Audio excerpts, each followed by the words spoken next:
नमस्कार।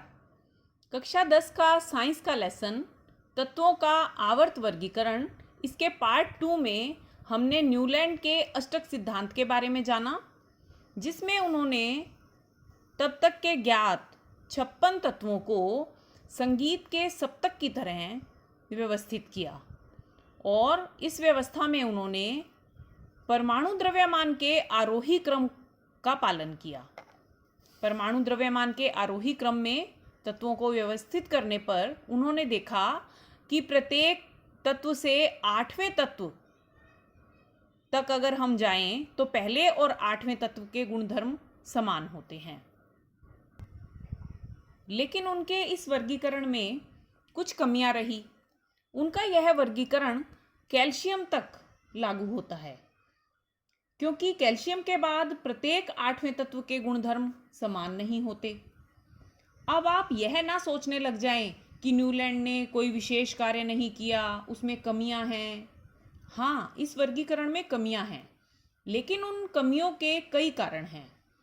पहला कारण यही है कि उस समय तक केवल 56 तत्व ज्ञात थे और उन्होंने ऐसा सोच लिया था कि 56 ही तत्व जो हैं वो प्रकृति में विद्यमान हैं, इससे ज़्यादा विद्यमान नहीं है। और उन्होंने ऐसा भी सोचा कि भविष्य में और तत्वों की खोज नहीं होगी, लेकिन बाद में नए तत्व खोजे गए। वैसे इस व्यवस्था में कुछ और भी कमियां हैं।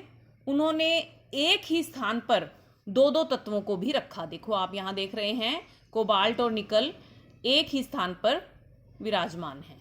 इसी प्रकार यहाँ भी दो तत्व रखे गए हैं। तो यह भी इनके वर्गीकरण की एक कमी थी कि इन्होंने एक ही स्थान पर दो दो तत्व भी रखे। नेक्स्ट आता है, इसमें असमान तत्व एक समूह में रखे गए।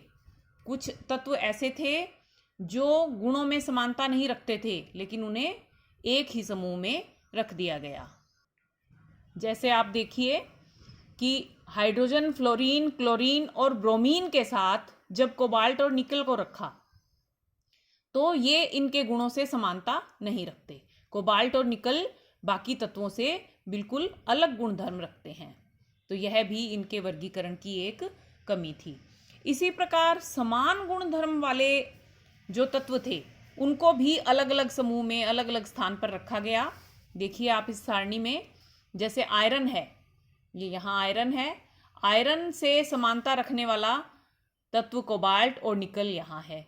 तो यह भी इनके वर्गीकरण की एक कमी थी।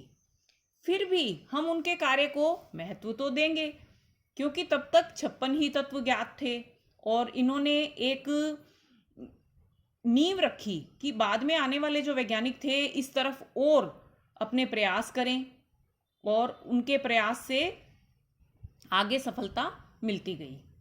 और जो प्रयास न्यूलैंड ने किया, उनको हल्के तत्वों को ठीक से वर्गीकृत करने में भी उनको सफलता मिली, क्योंकि कैल्शियम तक हम देख रहे हैं कि इनके गुणधर्म बिल्कुल समान हैं।